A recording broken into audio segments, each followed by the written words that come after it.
देखिए विद्यार्थियों, इस क्लास में हम बात करेंगे रिट पात्रता एग्ज़ाम।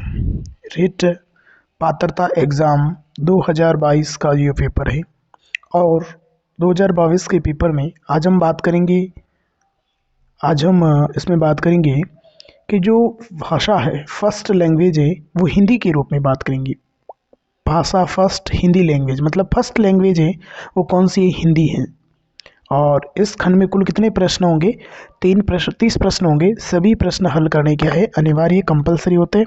और ये फर्स्ट लैंग्वेज के रूप में रीट में आपको पता है 2 लैंग्वेज लेनी पड़ती हैं। Language first Hindi, English, Sanskrit में से आप कोई भी ले सकते हैं।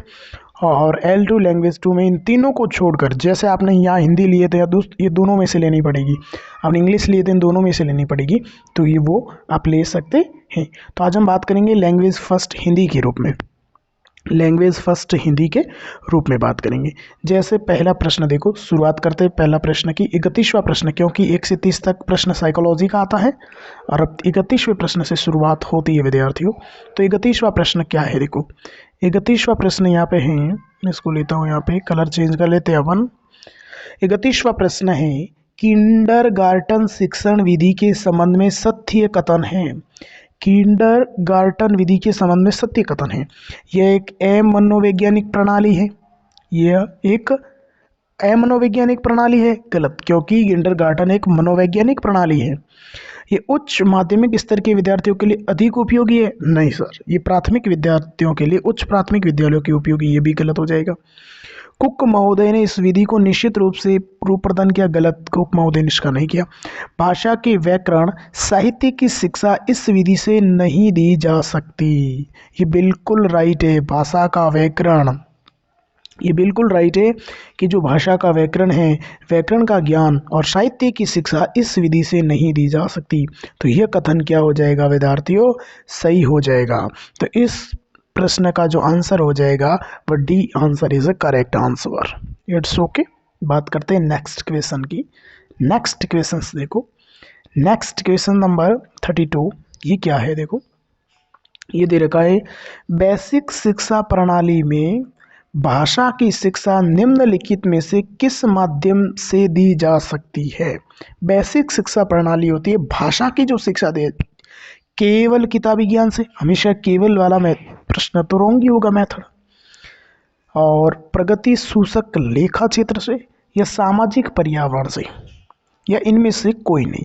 तो बेसिक शिक्षा प्रणाली, देखो प्रश्न पूछा गया है, बेसिक शिक्षा प्रणाली जो दी जाती है वो सामाजिक पर्यावरण से दी जाती है। समझ गए? नेक्स्ट प्रश्न की ओर। नेक्स्ट प्रश्न है इसमें 33 नंबर प्रश्न है, भाषा शिक्षण के संदर्भ में व्यक्तिक अनुदेशन प्रणाली की क्या सीमा है? भाषा शिक्षण के संदर्भ में व्यक्तिक अनुदेशन प्रणाली की क्या सीमा है? प्रश्न नंबर, ऑप्शन नंबर 1, इसमें विद्यार्थी को भाषा के तत्वों का ज्ञान प्रभावी रूप से कराया जा सकता है। इसमें विद्यार्थी को भाषाई कौशल में दक्ष किया जाता है। इसमें व्यक्तिक शिक्षण पर अधिक बल दिया जाता है।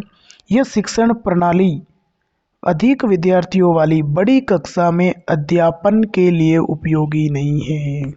यह शिक्षा प्रणाली अधिक विद्यार्थियों वाली बड़ी संख्या में उपयोगी नहीं है, इसके लिमिटेशन है। तो option number D is a correct answer. It's okay. आगे बढ़ते हैं 34 नंबर क्वेश्चंस।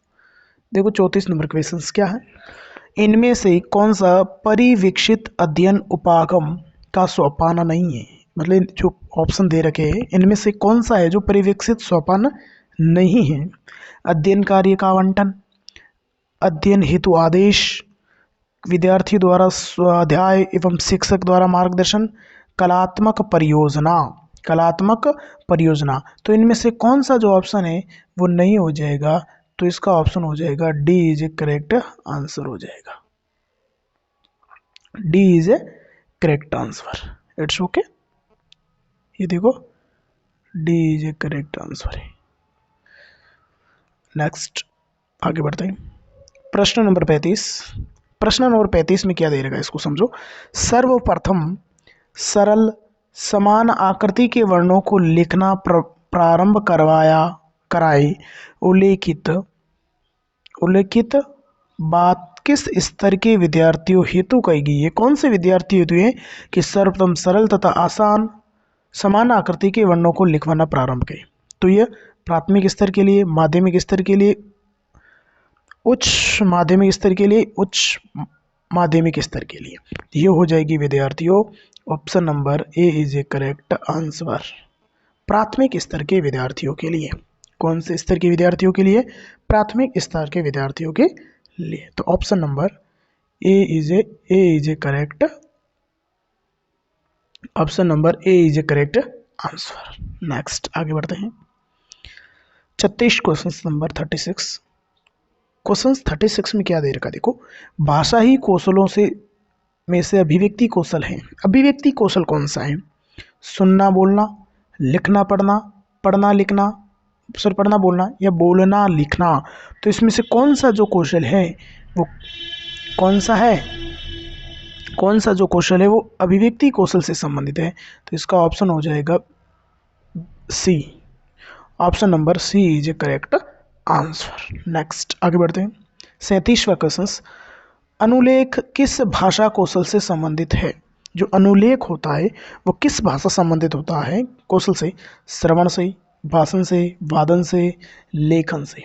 तो जो अनुलेख किस भाषा कौशल से संबंधित होता है विद्यार्थियों? तो इसका हो जाएगा option number C is a correct answer. It's okay. Next 36, Linguaphone record player किस प्रकार की अधिगम सामग्री है? लिंगवाफोन किस प्रकार की अधिगम सामग्री है? तो जो लिंगवाफोन होता है वो एक कौन सी सामग्री होती है विद्यार्थियों? वह एक श्रव्य सामग्री होती है। कैसी सामग्री होती है? श्रव्य सामग्री होती है। नेक्स्ट प्रश्न नंबर 39, भाषा प्रयोगशाला के अनुभाग में सम्मिलित नहीं है, सम्मिलित नहीं है परामर्श कक्ष, श्रवण कक्ष, नियंत्रण कक्ष, विश्राम कक्ष। इसका ऑप्शन नंबर हो जाएगा डी, विश्राम कक्ष इसमें सम्मिलित नहीं है। It's okay. आगे बढ़ते हैं हम लोग। प्रश्न नंबर 40, सहस्वर वाचन का गुण है। सहस्वर वाचन का गुण है तो कौन सा सहस्वर वाचन का गुण है? तो देखो सहस्वर वाचन का जो गुण है,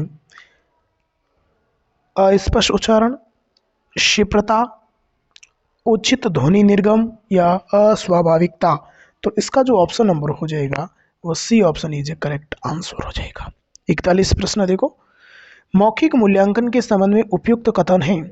मौखिक मूल्यांकन में दीर्घ उत्तरीय प्रश्न पूछे जाते हैं। मौखिक मूल्यांकन निष्ठावान, सहनशील और विशेष विशेषज्ञ होना चाहिए, चाहे विषय विशेषज्ञ होना चाहिए। मौखिक मूल्यांकन में समूह निष्ठता अधिक होनी चाहिए और मौखिक मूल्यांकन में विद्यार्थी को आत्म अभिव्यक्ति के लिए अवसर मिलना चाहिए। तो इसका जो आंसर हो जाएगा वो बी इज करेक्ट आंसर। मौखिक मूल्यांकन करता निष्ठावान, सहनशील और विषय विशेषज्ञ होना चाहिए, सब्जेक्ट का नॉलेज होना चाहिए। तो बी इज करेक्ट आंसर हो जाएगा। 42 नंबर क्वेश्चन देखो, मूल्यांकन उद्देश्यों की प्राप्ति की सीमा का निर्णय करने की प्रक्रिया है। मूल्यांकन की ये परिभाषा किसकी है? ये मूल्यांकन की परिभाषा किसकी है? वो माइकेलिस है। कौन है? माइकेलिस की डेफिनेशन है। 43 क्वेश्चंस, विद्यार्थियों की सीखने संबंधी कठिनाइयों को दूर करवाए जाने वाला शिक्षण कौन सा है? सूक्ष्म शिक्षण, ब्लॉक शिक्षण, अभ्यास शिक्षण या उपचारात्मक शिक्षण। इस प्रश्न का जो आंसर हो जाएगा विद्यार्थियों वह हो जाएगा आपके उपचारात्मक शिक्षण। कौन सा शिक्षण है? यह उपचारात्मक शिक्षण है। नेक्स्ट, सतत एवं व्यापक मूल्यांकन का दोष है। इसमें विद्यार्थियों का निरंतर मूल्यांकन होता रहता है। दोष क्या है? विद्यार्थियों को अपनी कमियों का निरंतर ज्ञान होता है। इसमें अभिभावकों को विद्यार्थियों की निरंतर प्रगति की जानकारी होती है और ये प्रणाली तभी लागू की जा सकती है जब विद्यार्थी शिक्षक अनुपात कम हो। ऐसी कोई बात है अनुपात की? नहीं। तो ये इसका दोष है। तो option number D is a correct answer. 45 questions, उपलब्धि परीक्षण के निर्माण में कितने पदों का प्रयोग किया जाता है? जो उपलब्धि परीक्षण होता है, उपलब्धि परीक्षण के अंतर्गत कितने प्रकार के पदों की आवश्यकता होती है? तो ये होती है 4 पदों की। कितने पदों की होती है विद्यार्थियों? 4 पदों की। Option number D is a correct answer हो जाएगा। नेक्स्ट, अब देखो ये गद्यांश है। इस गद्यांश में पढ़ करके आपको नीचे प्रश्न निम्नलिखित गद्यांश के आधार पर प्रश्न 44 से 50 मतलब 46 से लेकर के 50 तक जो प्रश्न पूछे जाएंगे उसके आपको आंसर देना है। 5 प्रश्न, कितने प्रश्न हो जाएंगे? 5 प्रश्नों को आंसर देना। देख इसमें सदैव शब्द सही संधि विच्छेद है, सदैव का सही संधि विच्छेद बताना है, तो हो जाएगा डी ऑप्शन सदादन एव। 47वां, निम्नलिखित में से विष शब्द का पर्यायवाची शब्द है। विष का पर्यायवाची शब्द कौन सा है? गरल। विष का कौन सा है पर्यायवाची शब्द है? गरल हो जाएगा। फिर विरोधी शब्द का पर्यायवाची या विरोधी शब्द का विलोम शब्द है, विरोधी का क्या हो जाएगा? समर्थक।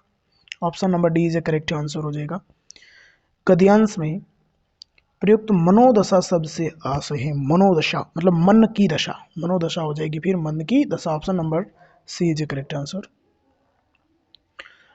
और 50वां शब्द है मनुष्य शब्द है, मनुष्य क्या है? अवयव है, भाववाचक है, व्यक्तिवाचक है या जातिवाचक है?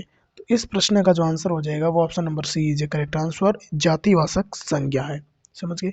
फिर और पैसेज आया है, निम्नलिखित गद्यांश के आधार पर 51 से 55 तक उत्तर दीजिए। 51 से लेकर के 55 तक हमें इस गद्यांश में से आंसर करना है। समझ गए? बढ़ते आगे। ये देखो, अमूल्य का अर्थ है, किसका अर्थ है? अमूल्य का अर्थ है। अमूल्य का अर्थ हो जाएगा जिसका मूल्य न आंका जा सके, तो option number D is a correct answer.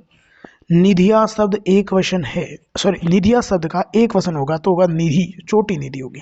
कौन सी निधि होगी? छोटी निधि होगी। Option number C. उन्हीं के कारण पृथ्वी मातृभूमि की संज्ञा प्राप्त करती है। वाक्य में कौन सा काल है? उन्हीं के कारण भी, सामान्य वर्तमान काल। Option number B is a correct answer हो जाएगा। 54 नंबर क्वेश्चन, भाव शब्द है, भाव स्त्रीलिंग, नपुंसकलिंग, उभयलिंग, पुल्लिंग, तो भाव कैसा है विद्यार्थियों? तो भाव इसमें हो जाएगा पुल्लिंग शब्द है। Option number C is a correct answer. अचेतन शब्द का उपयुक्त अर्थ होगा, अचेतन का क्या होगा? निर्जीव होगा। क्या हो जाएगा विद्यार्थियों? निर्जीव। Option number D is a correct answer. अब बढ़ेंगे आगे 56 नंबर क्वेश्चन। 56 नंबर क्वेश्चन में देखो क्या दे रखा है। 56 नंबर क्वेश्चन, वाक्य के कितने अंग माने गए हैं? 4, 2, 1 या 3? वाक्य के कितने अंग माने गए हैं? तो option number C is a correct answer. कितने अंग माने गए? 2 अंग माने गए, तो इसका आंसर हो जाएगा वो हो जाएगा सी इज ए करेक्ट आंसर, 2 अंग है। रचना के आधार पर वाक्य कितने प्रकार के होते हैं? तो कौन सा? 3 प्रकार के होते हैं। पहले तो इसमें कौन सा प्रकार है? संयुक्त वाक्य। ये रचना के आधार पर होता है, संयुक्त होता है, सरल होता है और मिश्र वाक्य होता है। प्रश्न नंबर 58, दो शब्दों को जोड़ने के लिए प्रयुक्त विराम चिन्ह कहलाता है। दो शब्दों को जोड़ना है तो दो शब्दों को जोड़ने के लिए जो प्रयुक्त विराम चिन्ह होता है वो क्या कहलाता है? वो कहलाता है योजक चिन्ह। Option number B is a correct answer हो जाएगा। और 59 प्रश्न है, ढाक के 3 पात लोकोक्ति का अर्थ क्या है? ढाक के 3 पात लोकोक्ति का अर्थ है सदा एक सी स्थिति में बना रहना। कौन सी स्थिति में बना रहना? सदा एक सी स्थिति में बना रहना। प्रश्न नंबर 60, प्रश्न नंबर 60 देखो, बहुत लज्जित होना के अर्थ हैं। बहुत लज्जित होना, घड़ो पानी पड़ना। Option number A is a correct answer. इस प्रकार से विद्यार्थियों इस क्लास में हमने बात की है, इस प्रकार से इस क्लास में हमने बात की कि रिट पात्रता 2022 L1 जो फर्स्ट शिफ्ट में जो हिंदी फर्स्ट लैंग्वेज के प्रश्न थे उसको सॉल्व किया है। आगे की क्लास में और कोई लैंग्वेज हम सॉल्व करेंगे। थैंक यू, धन्यवाद।